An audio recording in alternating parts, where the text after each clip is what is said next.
বাবার দেশের টানে ঢাকায় ছুটে এসেছেন অলিম্পিক জয়ী মার্গারিতা মামুন।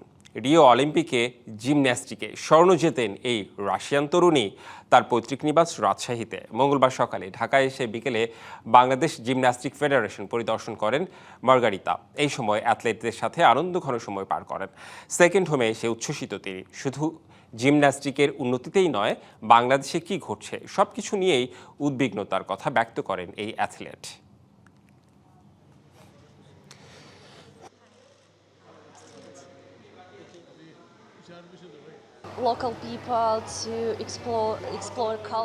আমি মনে করি শুধু জিমন্যাস্টিক্সের উন্নয়ন নয়, আমার দায়িত্ব আরও বড়। আমি বাংলাদেশের কথা বলতে চাই, আমাদের সংস্কৃতি ও মানুষের কথা বলতে চাই।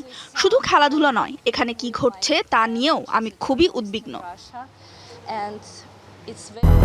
200-র বেশি সার্ভিস ও ফিচারে লেনদেনের সব বিকাশ অ্যাপে সম্ভব।